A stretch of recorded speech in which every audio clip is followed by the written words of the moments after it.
What's up, everybody? Welcome back to the Flamelore Archives. Today we're going to be reviewing The Nutcracker and the Four Realms. Let's go.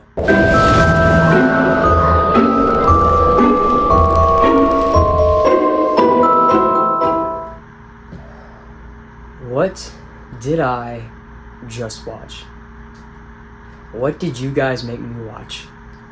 This movie, so, little background. I put out a poll asking my audience to vote on which Christmas movie they'd want me to review for a Christmas Day special review. And I think the options were The Nutcracker and the Four Realms, Rise of the Guardians, The Polar Express, and A Christmas Carol. And The Nutcracker and the Four Realms won, with The Rise of the Guardians being a very close second. Now, I've never seen The Nutcracker and the Four Realms before. I didn't know what to expect. I didn't know what I was walking into. But I watched it, and I gotta say, I wasn't a huge fan. I don't know if people chose it because they're like, oh yeah, we know he's gonna hate this, so we're gonna make him watch it and get a funny review, or if it was just like, oh, we love this movie. I don't know. So if you guys like this movie and I'm critiquing it too much, please don't kill me. I'm sorry. I watched it. This is my opinion. Alright,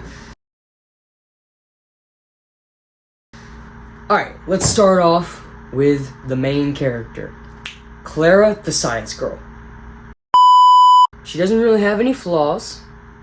And how do I know? Well, she does have flaws, but everything she needs is inside her all along. She has no need to grow. It's literally what they say in the movie, is that she has everything she needs inside of her all along. So there's that. You know, what does that teach us, right? That we're just fine the way we are, and that, you know, we always have what we need inside of us, and that we have no need to grow. That's kind of the message you get from that. But she does have flaws, and we'll get to those in a moment. But let's talk about the start of the movie, right? They're trying. You kind of see her scientific knowledge through the way that she made this little contraption that's supposed to trap a mouse. And even that is interesting because they were able to time where the mouse would walk by. Just by chance, they were able to figure out when the mouse would walk by and the exact amount of time the mouse would be in that one particular location so that they could trap it. There's just too many coincidences here that had to happen for this mouse to even be trapped in the first place. But that's not that big of a deal because it's just a small part of the movie.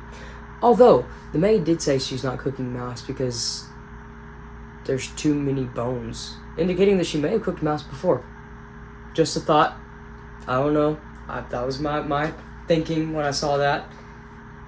I mean, I don't know. Could be. Maybe she has. I want to see that story, right?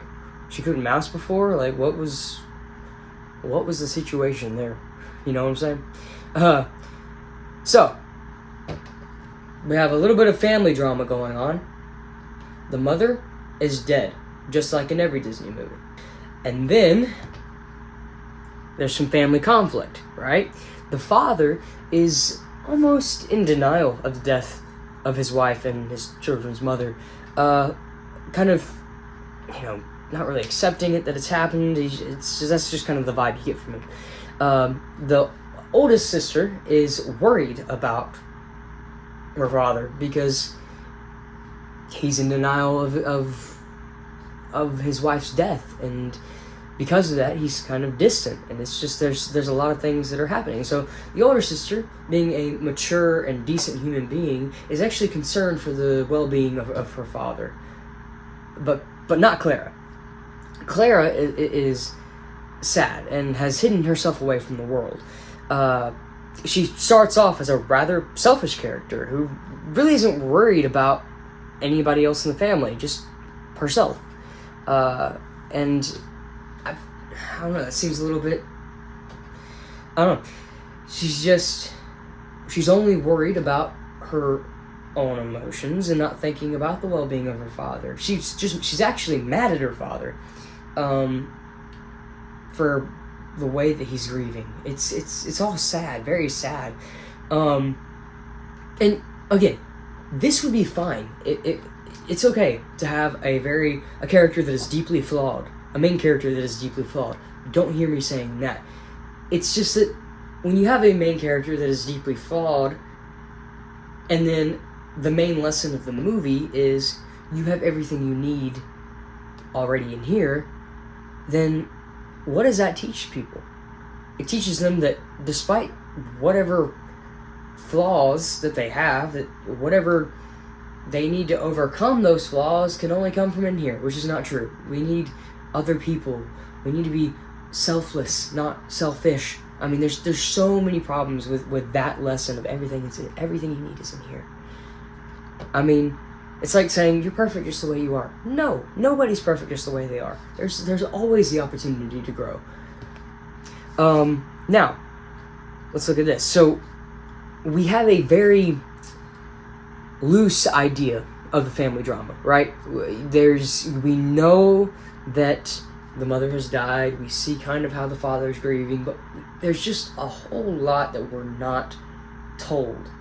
And this movie has a fairly short runtime, so that's part of the problem. We're not really given a whole lot of information about this film.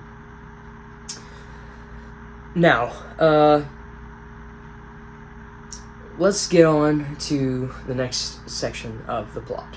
So, they go to a ball, and Clara, despite her father telling her, hey, stay with us, stay in the ball, don't go running off, all that, she goes down below to the basement where her godfather is.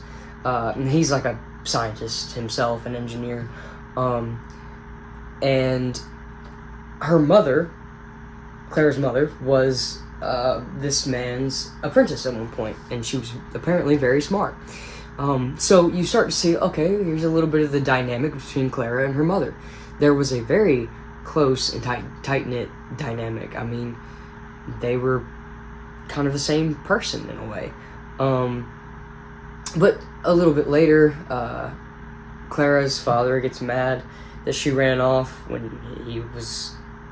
she was specifically told not to, which, again, reasonable. And then you see all the kids are given gifts, right? And there's like, throughout the house, there's these little strings that are kind of put all through the house. And each kid has to follow one of those strings. And when they get to the end, they're designated string, obviously. But when they get to the end, their gift is there. Clara's gift is that she gets to go to Narnia.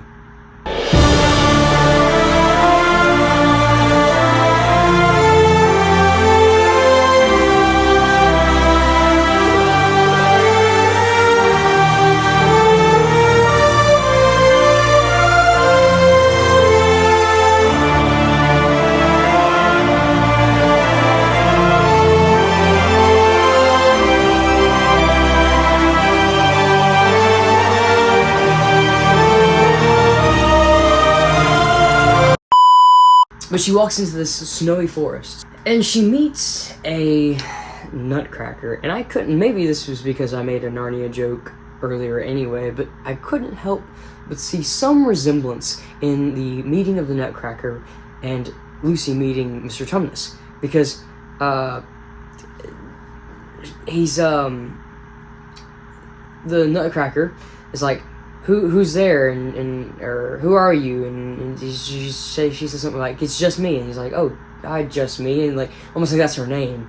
It kind of reminded me of like when Tumnus is talking about wardrobe and spare and all of that, just kind of like the play on words, the not really understanding things, like kind of there were some parallels there. But again, maybe it was just me making that Narnia joke that kind of made me see that. I don't know.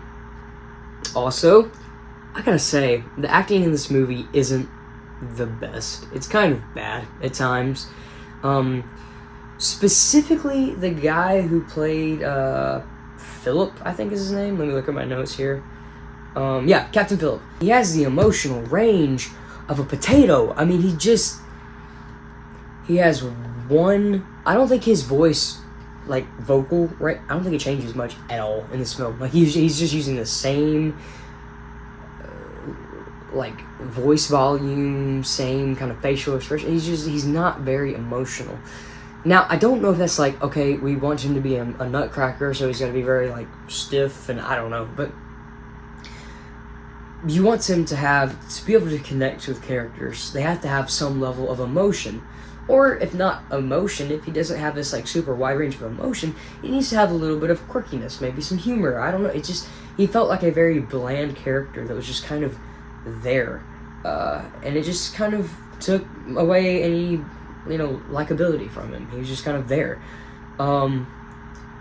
Just wasn't a huge fan of him as a character. To be honest, I wasn't a huge fan of Clara as a character either. Okay, there wasn't really any single character that I was like, hey, I love this character. They were all just kind of like, to me, poorly written, and I really think that this movie could have been better if it had a little bit of a longer runtime, because with a longer runtime, you can fit in a little bit more story, okay? A little bit more backstory would have been nice, a little bit more character development would have been nice, just kind of round out the characters, give us reasons to even care about this world. It just felt very rushed in that way of just like you're going from one thing to the next and it's all weird, and yeah, but you get a little bit of the backstory of this world in particular through a ballet scene, which is kind of a cool nod to the fact that this movie was based upon the original Nutcracker ballet play thing. So that was a cool little nod. But now we come to the final, my biggest critique of this whole movie. So, you find out that Clara's mother was like the queen of the four realms, right? And that she left, mainly because she was having a family and everything, but she said she was going to come back, but then she died. She died. And when Clara told these people, you have like all the leaders of the other, because one of the four realms is considered the bad realm, I guess, and that was all a lie. The villain was actually misunderstood, and there was a different villain the entire time. But these three other leaders, she's like, my mother died, so that's why she wasn't able to come back, and they were all like, oh, that's terrible, that's super sad. But then later, like at the end of the movie, you find out the Sugar Plum Fairy seems to think that Clara's mother abandoned them. I'm not kidding. That's what happened. When she knows that Clara's mother didn't abandon them, she died. You cannot control the time that you die. You cannot control any. It's like how incompetent you have to be to be oh yeah, that person, yeah, they abandoned me. Well, what happened? Why did they abandon? Why did they die? What? Like this? It's wild to me.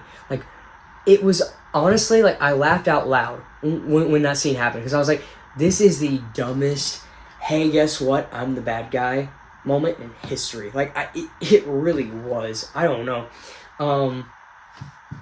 It was just wild to me. And then, to kill the Sugar Plum Fairy, they have this laser thing, and it, comes down, and she just stands there and screams. She has plenty of time to run, to go, to get out of the range of this laser. But she just stands there, looks at the laser, and screams, and that's it. That's how she dies. That's literally, I just told you the entire movie. And then Clara comes back, and, everything's fine, nothing happened, family drama's cured. That's the movie. That's what happened. I cannot make this up. This movie was so rushed. As I said, the characters were just kind of bland. They're just... It needed a whole lot more runtime. And not just runtime, but story. It needed more story. More development of the characters, their backstories. What is going on? Because, a good thing about, I mentioned Narnia earlier, right? You initially, you're given, in the Lion, the Witch, and the Wardrobe movie, you're given the context of, okay, World War II, I think it is going on. No, it was World War One. World War One is going on, and London is being bombed, and so they have to escape. And so the Pevensey children are sent to a manor, and you quickly find out who the Pevensey children are. Peter is he's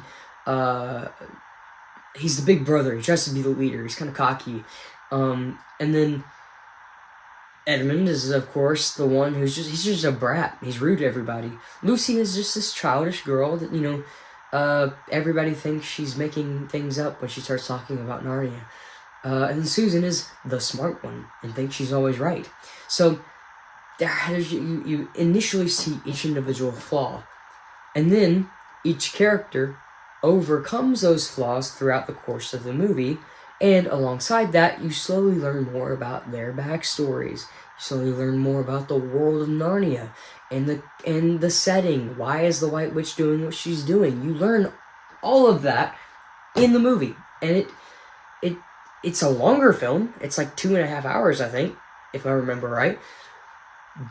But it's a longer film, but it's more interesting because there's more backstory. There's more to tell. There's more depth. And because of that, it makes it so much more enjoyable. But when you have a movie that's just kind of like bright colors and shallow characters, it just isn't enjoyable to me. Because I think we need to tell stories to show good morals, to teach good lessons, to be inspiring in a world that is dark. So if we keep doing keep telling these mediocre stories, that's not inspiring. That just makes you hate the story more. So, yeah, overall, those were my thoughts. I'm sorry if this was like your favorite Christmas movie. I don't want to crap all over that. I personally think it's bad. That's my take. That's my opinion. But let me know what your thoughts are in the comments. Did you like this movie? First of all, if you voted on the poll, did you vote on it because you thought I was going to like it? Or you knew I wasn't going to like it, so you just voted on it anyway? Or maybe you thought the movie was bad, or you weren't sure, so you wanted to hear my thoughts. Let me know. All that in the comments below. If you got any video ideas, anything you want me to cover, just anything, let me know in the comments. I will respond. I try to respond to comments all the time. So, yeah. But that's all. Thank you guys. Have a Merry Christmas. And I'll see you real soon.